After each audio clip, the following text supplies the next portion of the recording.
وہ کون سی چیز تھی جس نے آپ کو اپنے عقائد پر اعتراض کرنے پر مجبور کیا؟ آپ کو کون سے بڑے چیلنج کا سامنا کرنا پڑا؟ آپ اس وقت اکیلی حجابی بس ڈرائیور تھی، ہے نا؟ میری دوست نے مجھے جنازے پر بلایا. میں پہلے کبھی جنازے پر نہیں گئی تھی اور نہ ہی کبھی میت کو دیکھا تھا. مجھ پر حملہ کر کے مجھے بری طرح پیٹا گیا. انہوں نے میری کار چرا لی جو وقت میرے پاس تھی. انہوں نے میری رقم چھین لی. خدا مجھے نہیں معلوم تو ہے یا نہیں، لیکن اگر تو ہے، اور میں حیران رہ گئی. واو.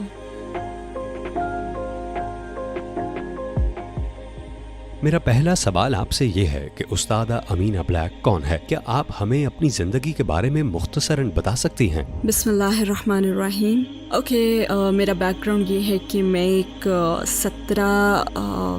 17 سال کی لڑکی کے ہاں پیدا ہوئی، چیسٹر میں، جو کہ لیورپول کے قریب ہے. اس نے مجھے اڈاپٹ کروانے کا فیصلہ کیا اور مجھے شیفیلڈ کی رہائشی ایک فیملی نے بچپن میں ہی اڈاپٹ کر لیا. لہٰذا میں شیفیلڈ آ گئی، وہیں رہی اور اب بھی رہ رہی ہوں. تو میں ایک اڈاپٹ کی اکلوتی بچی تھی.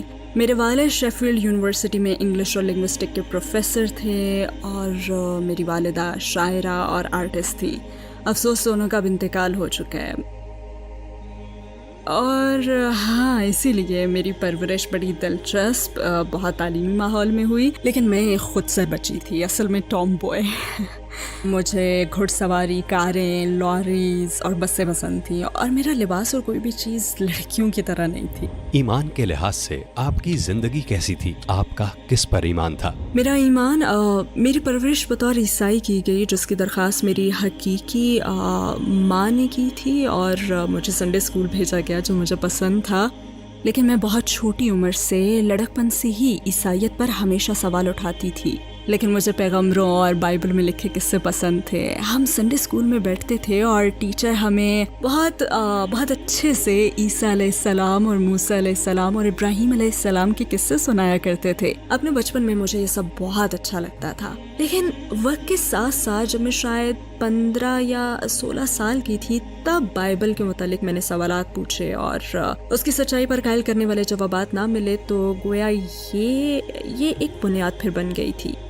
بہرحال اس وقت میں خدا پر واقعی یقین رکھتی تھی، لیکن میں نے خود کو کسی مخصوص مذہب کے ساتھ نہیں جوڑا تھا. وہ کون سی چیز تھی جس نے آپ کو اپنے عقائد پر اعتراض کرنے پر مجبور کیا، اور ایسا کب ہوا؟ جب مجھے پتا چلا کہ بائبل میں متضاد باتیں ہیں، یہ اصل میں مجھے ایک پادری سے پتا چلا. وہ بہت اچھا تھا اور بہت دیانتدار بھی. میں نے اس سے کہا، یہ سب کیا ہے؟ مجھے خدا کو کیوں ماننا چاہیے؟ مجھے بائبل پر ایمان کیوں لانا چاہیے؟ تو اس نے جواب دیا کہ آپ کو اپنے دل سے ایمان لانا ہوگا. میں نے کہا، اس کا ثبوت کیا ہے؟ تو میں نے اس سے یہ سوالات پوچھے تھے. آپ کو اپنے دل سے ماننا ہوگا، یہ ایک احساس کا نام ہے. اور میں نے سوچا کہ ہاں، میں خدا پر ایمان رکھتی ہوں، لیکن اگر یہ الفاظ، یہ کتاب اپنا خدا کا کلام ہونا ثابت ہی نہیں کر سکتی اور اس میں متضاد باتیں موجود ہیں، اور اگر یہ واقعی خدا کا کلام ہوتا تو میرے خیال میں یہ متضاد باتوں سے پاک ایک پرفیکٹ کلام ہوتا. لہٰذا میرا نہیں خیال کہ میں اس پر عمل کر سکتی ہوں. اسلام کے بارے میں آپ کے کیا خیالات تھے؟ میں بچپن میں بھی مسلمانوں کے ساتھ ہمیشہ گھل مل جاتی تھی. بطور پروفیسر میرے والد کے مسلمان اسٹوڈنٹس بھی تھے، اور اسلام کے ساتھ میرا پہلا رابطہ دراصل اس لڑکی کے ذریعے ہوا جس کے ساتھ میں 17-18 سال کی عمر میں نائٹ کلبنگ کرتی تھی. میں شاید 18 سال کی تھی اور گھر میں نے 16 سال کی عمر میں چھوڑا تھا. مطلب میں اتنی زیادہ خود سر تھی. میں نے اپنے لیے کونسل فلیٹ اور ایک کونسل پراپرٹی لی. یہ چھوٹی سی پراپرٹی تھی. ہوا یہ کہ میرا اٹھنا بیٹھنا کچھ غلط لوگوں میں ہو گیا، اور کچھ بدماش قسم کے لوگوں نے میرے رہائشی اپارٹمنٹ میں مجھ پر حملہ کرنے کے لیے کچھ لوگوں کو بھیجا. وہاں مجھ پر حملہ کر کے مجھے بری طرح سے پیٹا گیا. انہوں نے میری کار چرا لی جو اس وقت میرے پاس تھی. انہوں نے میری رقم چھین لی. اور واقعی سبحان اللہ سبحانہ و تعالیٰ انسانوں کو ایسی صورتحال سے دوچار کرتا ہے جہاں انہیں مجبوراً کوئی قدم اٹھانا پڑتا ہے، کیونکہ اس کے بغیر آپ کی زندگی کبھی تبدیل نہیں ہو سکتی.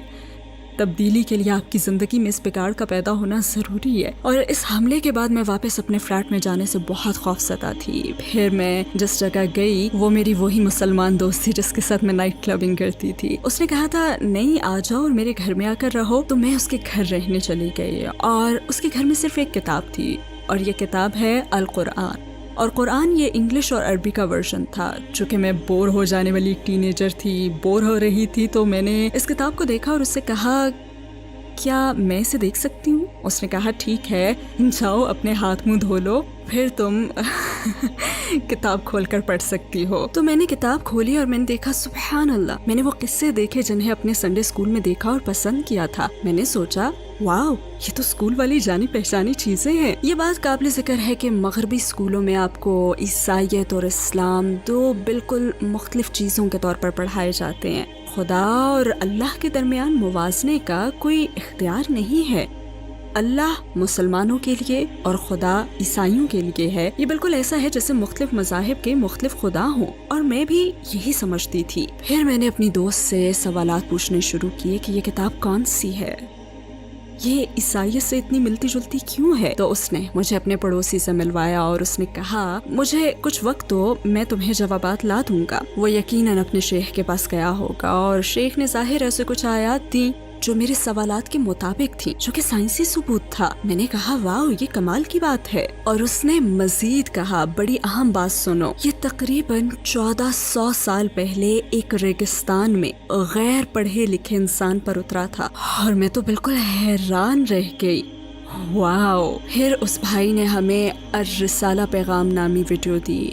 یہ 2.5 یا 3 گھنٹے کی تھی، مجھے ٹھیک سے یاد نہیں۔ اللہ سبحانہ و تعالیٰ مجھے فلم کے اس اہم آخری حصے میں اس کمرے میں لائے جہاں کونے میں ٹی وی رکھا تھا، جب بلال رضی اللہ تعالیٰ عنہ کعبے پر چڑھ کر آذان دیتے تھے۔ جب میں نے آذان سنی تو ایسا لگا جیسے میرا پورا جسم ایک نرم و گرم احساس میں ڈوب گیا ہو، جیسے اس احساس نے مجھے ڈھانپ لیا ہو۔ یقیناً یہ ایمان کی مٹھاس ہے جو مجھے ملی، ایمان کی مٹھاس۔ مجھے اپنی دوست کی طرف مڑنا اور یہ کہنا یاد ہے میں مسلمان ہونا چاہتی ہوں، ابھی اور اسی وقت۔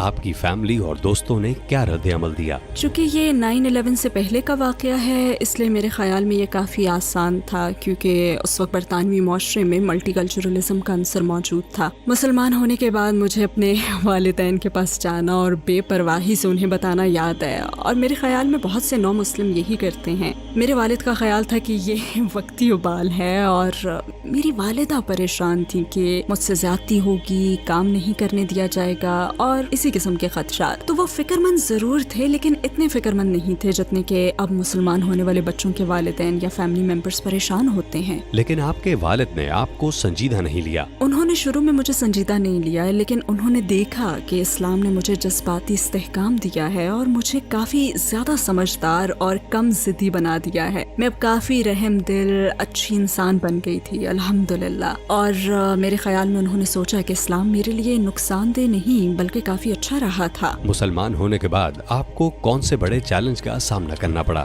میرے خیال میں ایک بہت بڑا چیلنج علم حاصل کرنا تھا۔ مجھ میں علم حاصل کرنے کی بہت تڑپ تھی۔ میں مسلمان ہونے کے حوالے سے بہت ایکسائٹڈ تھی، اور جب میں مسلمان ہوئی تو لا الہ الا اللہ کے سوا کچھ نہیں جانتی تھی، بس اتنا ہی۔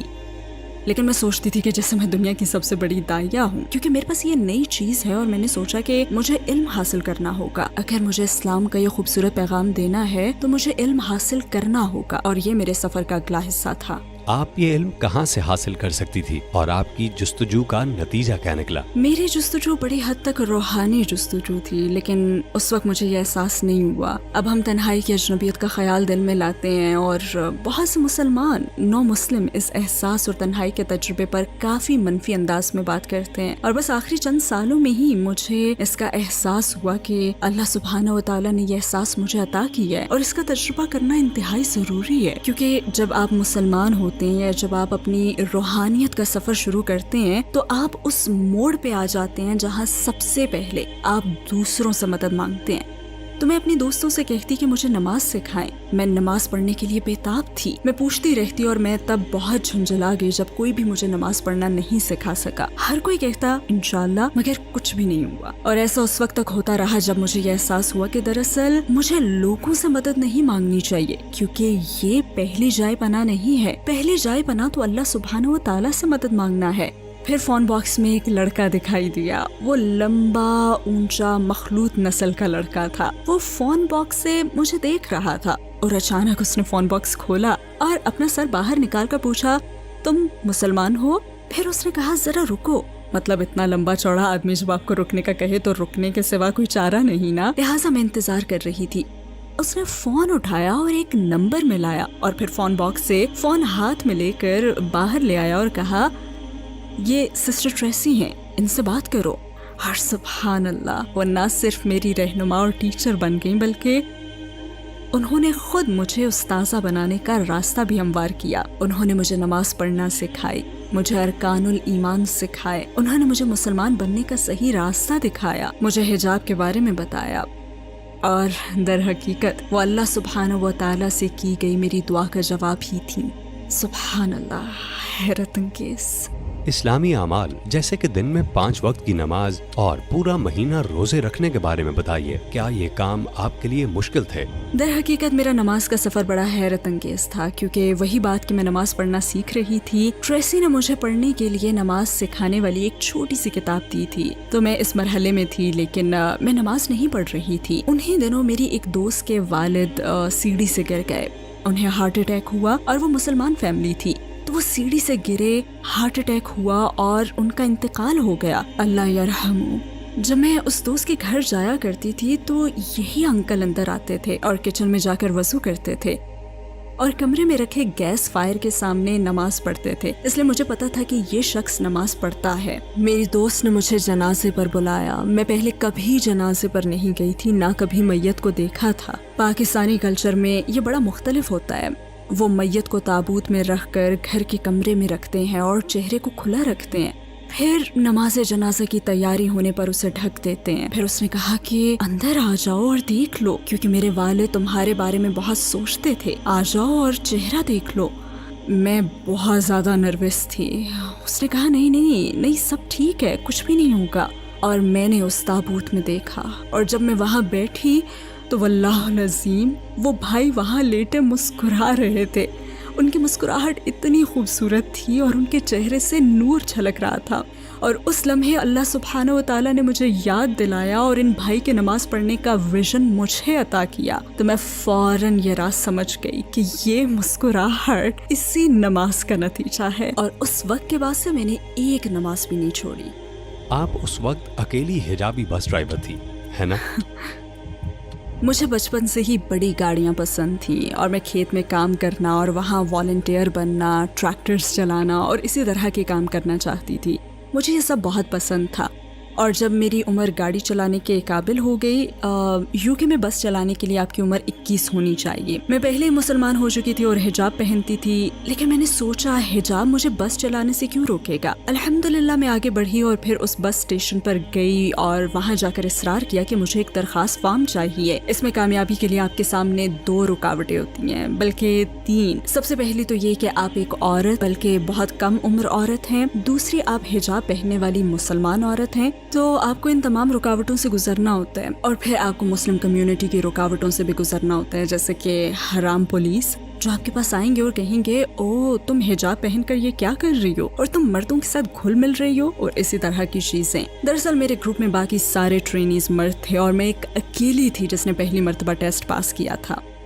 آپ نے اپنا ایمان کیسے قائم رکھا اور دوسروں کو اسلام چھوڑنے سے بچانے کے لیے کیا کرنا چاہیے؟ اس کے لیے کئی مختلف چیزوں پر غور کرنا ہوگا۔ سب سے پہلے نو مسلموں کو رہنما کی ضرورت ہوتی ہے، انہیں براہ راست سپورٹ درکار ہوتی ہے تاکہ انہیں آسان اور سیدھے راستے پر لایا جا سکے۔ لوگ یہ سمجھتے ہیں کہ چونکہ اللہ سبحانہ و تعالیٰ نے آپ کو ایمان کی یہ مٹھاس اور مسلمان ہونے کے لیے یہ ہدایت عطا کی ہے تو آپ میں خود بخود مضبوط ایمان اور تقویٰ آ جائے گا۔ ایسا نہیں ہوتا۔ کیا نومولود بچے سے کھڑے ہونے اور میراتھن میں دوڑنے کی امید رکھ سکتے ہیں آپ؟ ایسا کبھی نہیں ہوگا۔ اس کے لیے آپ کو سپورٹ درکار ہوتی ہے۔ میرے مطابق ایک لحاظ سے یہ یاد رکھنا بہت اہم ہے کہ مسلمان ہونا ایک عمل کا نام ہے، اور اس پورے عمل میں لوگوں کو آگے بڑھنے میں مدد دینے کے لیے ہمارے پاس سٹرکچر کا ہونا ضروری ہے، چاہے یہ سوشل سٹرکچر ہو یا پھر جذباتی یا نفسیاتی سٹرکچر۔ آپ کے خیال میں کیا آج کل دنیا میں اسلاموفوبیا بڑھ رہا ہے اور اسے روکنے کے لیے کیا کرنا چاہیے؟ اسلاموفوبیا آج کی دنیا میں واقعی بڑھ رہا ہے۔ میڈیا اس کے لیے بہت بڑا پلیٹ فارم ہے۔ ہمیں بطور امت مل کر جدوجہد کرنی ہوگی۔ اللہ سبحانہ و تعالیٰ فرماتے ہیں نا کہ خود کو تقسیم مت کرو، کیونکہ جب تقسیم ہوگے تو کمزور ہو جاؤ گے۔ ہمیں کم از کم اسی موضوع پر متحد ہونا اور عقل و شعور پیدا کرنا ہوگا۔ ہمیں یہ علم اور شعور اللہ سبحانہ و تعالیٰ کے کلام سے، اللہ سبحانہ و تعالیٰ کی رہنمائی سے حاصل کرنا ہوگا، تاکہ ایسا جوابی بیانیہ تخلیق کیا جائے جسے دنیا سمجھ سکے۔ اور یہ ہم کیسے کر سکتے؟ یہ فیصلہ کرنا ہمارا کام ہے، لیکن اب ہم ہاتھ پر ہاتھ دھرے خاموش نہیں بیٹھ سکتے، کیونکہ جب آپ خاموش ہوتے ہیں تو ایک خالی جگہ بن جاتی ہے، اور خالی جگہ کو کوئی نہ کوئی چیز ضرور پر کرتی ہے، اور اس وقت یہ منفی سوچوں سے پر ہے۔ دیکھیں، ہم نمائندے ہیں، تو کیوں نہ ہم اسلام کو خوبصورت ترین انداز میں پیش کرنا شروع کر دیں، کیونکہ یہ خوبصورت دین ہے اور بہت سے لوگ اس کی تلاش میں ہیں۔ میں رسول اللہ صلی اللہ علیہ وآلہ وسلم کا ایک قصہ سنانے لگی ہوں، کیونکہ میڈیا اس وقت بھی تھا، ہے نا، اس وقت بھی میڈیا ہر زمانے میں رہا ہے الفاظ کی صورت میں۔ اور جس وقت رسول اللہ صلی اللہ علیہ وآلہ وسلم مکہ میں داخل ہوئے تو میڈیا کا کہنا تھا یہ ہم سب کو قتل کر دیں گے، یہ ہم سب کو ذبح کر ڈالیں گے، خون کی ندیاں بہہ جائیں گی۔ ہر کوئی ان مسلمانوں سے خوفزدہ تھا، کیونکہ انہوں نے ان پر ظلم کیا تھا، انہوں نے ان کے ساتھ برا سلوک کیا تھا۔ لیکن جب رسول اللہ صلی اللہ علیہ وآلہ وسلم دوبارہ مکہ میں داخل ہوئے تو انہوں نے لوگوں کو جمع کیا اور کہا، تم مجھ سے کیا امید رکھتے ہو؟ تمہیں مجھ سے کیا توقع ہے؟ اور وہ قرآن میں سورہ یوسف کے الفاظ دہراتے ہیں اور اللہ سبحانہ و تعالیٰ کے ارحم الراحمین ہونے کا تذکرہ کرتے ہیں اور اس بیانیے کو ڈھا دیتے ہیں۔ اب ہم اگر ایک مثبت بیانیہ دے دیں تو پھر میڈیا اور سیاستدان جو چاہیں تاثر قائم کریں، کیونکہ یہ مثبت سوچ پہلے سے لوگوں کے دلوں میں ہے۔ آپ کے خیال میں لوگوں کو اسلام کی دعوت دینے کا بہترین طریقہ کیا ہے؟ لوگوں کو اسلام کی دعوت دینے کے مختلف طریقے ہیں جو اس پر منحصر ہے کہ وہ زندگی میں کس مقام پر ہیں۔ جب آپ اسلام اعمال صالحات پر عمل کرتے ہیں تو آپ اعتبار کے حامل فرد بن جاتے ہیں۔ ایک ایسا فرد سب انسانوں سے بہتر ہوتا ہے۔ آپ باتوں کے بجائے اسلام پر عمل کر کے دکھاتے ہیں۔ اور اگر ہم نہ صرف رسول اللہ بلکہ یوسف علیہ السلام اور تمام پیغمبروں کا عمل دیکھیں تو ابتدائی مراحل میں لوگوں میں یہی اعتبار پیدا کیا گیا، کیونکہ اگر آپ لوگوں میں اپنا اعتبار پیدا نہیں کر سکتے، اگر آپ سب سے بہتر بن کر نہیں دکھا سکتے تو لوگ آپ کی بات کیوں سنیں گے؟ جب آپ خود ہی اچھے طور طریقے نہ اپنا رہے ہوں تو انہیں حق کا پیغام کیسے پہنچا سکتے ہیں؟ ہمارے پیغمبر کی کون سی بات نے آپ کو سب سے زیادہ متاثر کیا؟ یہ بہت ہی گہرا سوال ہے۔ جواب یہ ہے کہ ہر چیز نے متاثر کیا، ہر چیز نے۔ جب بھی میں رسول اللہ صلی اللہ علیہ وآلہ وسلم کے بارے میں کچھ نیا پڑھتی یا جانتی ہوں تو ان کے ساتھ میری محبت اور بڑھ جاتی ہے۔ لیکن اس میں ایک خاص بات یہ ہے کہ جب مجھے یہ چیز معلوم ہوئی تو میں رو پڑی، سبحان اللہ۔ اور یہ در حقیقت ایک خوبصورت واقعہ تھا۔ جب رسول اللہ ضعیف ہو رہے تھے اور زندگی کے آخری دن تھے تو 2 صحابہ کے سہارے چل رہے تھے۔ انہوں نے فرمایا، میں اپنے بھائیوں کو یاد کرتا ہوں، میں اپنے بھائیوں کو یاد کرتا ہوں۔ اور صحابہ نے عرض کیا، یا رسول اللہ، ہم تو آپ کے ساتھ ہیں، ہم تو آپ کے ساتھ ہیں۔ تو انہوں نے فرمایا، نہیں، تم میرے صحابہ ہو، میرے بھائی وہ ہیں جو مجھ پر ایمان لائیں گے لیکن کبھی مجھ سے ملے نہ ہوں گے۔ اگر آپ کو دنیا کے تمام مسلمانوں سے بات کرنے کا موقع ملے اور آپ کے پاس صرف 1 منٹ ہو تو آپ انہیں کیا کہنا چاہیں گی؟ میں کہوں گی کہ تعصبات کو ایک طرف رکھیں، اپنے دلوں کو کشادہ کریں اور مطمئن دلوں کے بارے میں سوچیں۔ آپ اپنے دل اور زندگی کو کیسے پرامن بنانا چاہتے ہیں؟ اور یہ جو خالی پن ہے، بہت سے لوگ ایک خالی پن، روحانی خلا کا شکار ہیں جسے مثبت چیزوں سے پر کرنا ہوگا۔ میرے غیر مسلم دوست جب مجھ سے پوچھتے ہیں تو میں ہمیشہ یہی کہتی ہوں کہ اگر آپ حق کی تلاش کریں، اگر آپ اپنے دل کو کشادہ کریں، اپنے تعصبات کو ایک طرف رکھ دیں اور پورے خلوص سے حق کی تلاش کریں اور دعا کریں، خدا مجھے نہیں معلوم تو ہے یا نہیں، لیکن اگر تو ہے تو مجھے حق کے راستے پر چلا دے، اور پھر دیکھیں کیا ہوتا ہے۔ Assalamu alaikum. You are watching Muslim React. I am Muhammad Raqib. Hope, Allah Rahmat, everyone is well. Amina Blake, you like the story of this sister's conversion to Islam. Regularly uploading Islamic videos on our channel. Subscribe our channel to watch such Islamic videos. Don't forget to like, comment and share.